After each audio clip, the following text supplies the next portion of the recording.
reading from St. John's Gospel, chapter 20, beginning to read at verse 11.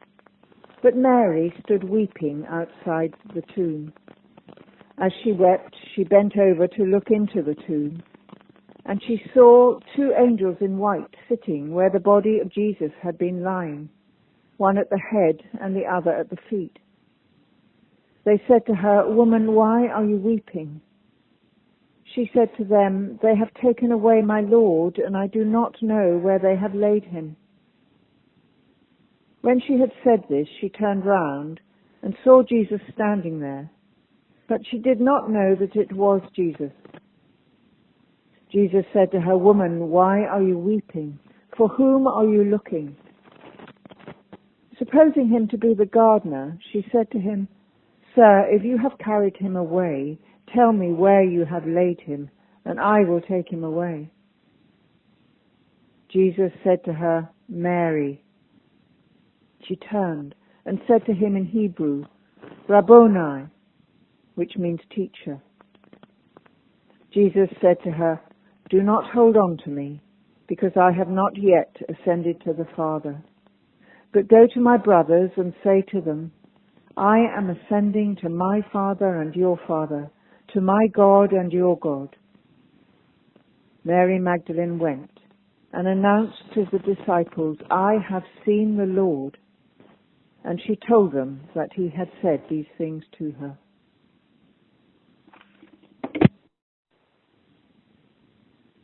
The thought occurred to me this morning as I looked out of the window that nature this year has really taken the lead in showing us the joy of Easter and how to celebrate new life. Because the rest of normal existence has had to take something of a back seat, and there is less distracting noise and bustle about, perhaps we are more tuned into it.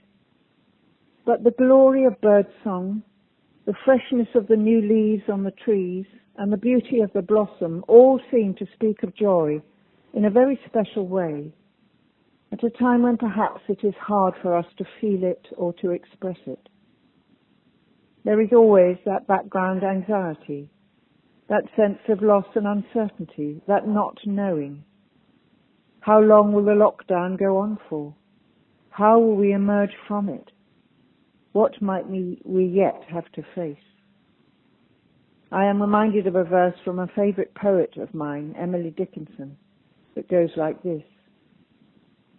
"But now, all ignorant of the length of time's uncertain wing, it goads me like the goblin bee that will not state its sting."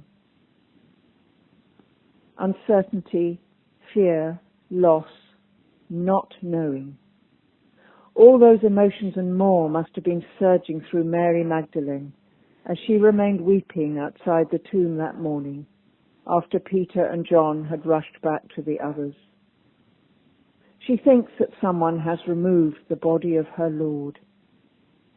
When she stoops to look inside, she sees two angels, heavenly messengers, who ask her why she is weeping.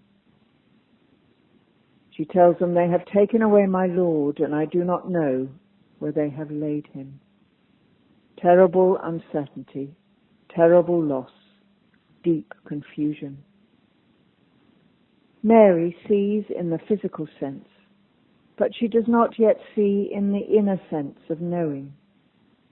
Just as when she turns and sees Jesus standing there, she does not recognize that it is Jesus, but thinks he is the gardener. As always in St. John's Gospel, there is irony after irony. She calls him her Lord without yet knowing the new way in which that will be so. She asks Jesus, not knowing who it is, if he has carried himself away. Last November, in those straightforward pre-COVID days, I was lucky enough to visit an exhibition of paintings called Rembrandt's Light at the Dulwich Picture Gallery, which is walking distance from Herne Hill, where my son and daughter-in-law live. I was on grandmother duty and had a sleeping Flora in the pushchair, so was able to walk round the 4 rooms in perfect peace, wondering at the incredible way that Rembrandt depicted light in a series of paintings specially selected and very well grouped. The setting and lighting of the exhibition was beautifully done. The centerpiece, and in a room on its own, was his painting of Christ and St. Mary Magdalene at the tomb, painted in 1638. The risen Lord of Easter, in a gardener's hat and wielding a spade, as if he has dug his way out of the tomb, startles the kneeling Mary Magdalene. She has set aside her alabaster pot of ointment on the topmost step leading to the tomb. The two angels, their part in the drama over, sit nonchalantly around the sepulchre. The dawn, breaking over Jerusalem, casts a glorious light over Christ and extends the far reach of its being onto the turning face of Mary. You can almost hear Jesus say her name. The dawn of recognition takes place, and her seeing becomes of a different kind.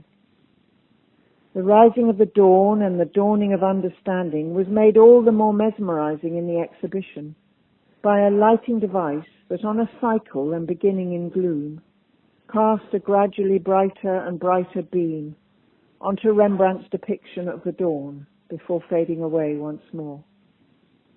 There was a wooden bench in the room, and I sat there entranced, Flora still asleep, while the expression we so often use casually and in passing began to take on a whole new depth of meaning. It dawned on me. And dawn it did on Mary that Easter morning in the garden, so much so that she seems to be able to accept that she cannot touch Jesus. She must not cling to him, even the risen Jesus, that by letting go of what she thought she knew, by simply doing what he asked of her and going to tell the others, she will discover that he is with her in a way beyond her imagining and for always. There is, I think, something in this resurrection encounter that can speak to us in a very particular way in the current situation. We are all having to live with uncertainty, with not knowing, with fear and loss around. We too have had to let go of some of our usual ways of knowing Christ and offering worship. Our churches are closed, and the sacrament of Christ's body and blood cannot be shared as we would normally share it. We too perhaps have to learn again how to see Christ, how to know him in our hearts, how to recognize his risen presence, to hear him speak our name. When Mary Magdalene comes with this message to the disciples, "I have seen the Lord," St. John uses a different Greek word for seeing. Mary has seen her Lord now with the eyes of faith. She knows him in her heart. The energy and the joy of resurrection can flow through her, and she becomes a messenger of God and of the gospel. Like Mary, we too need to do simply and with faith what he asks of us, and carry the message of his love and light to others in whatever way we can, to be bearers of new life and the joy of new life, as he asks us to be. And in so doing, we will discover that he is with us in ways beyond our imagining and for always. May God bless you and keep you all. Christ is risen. He is risen indeed. Alleluia.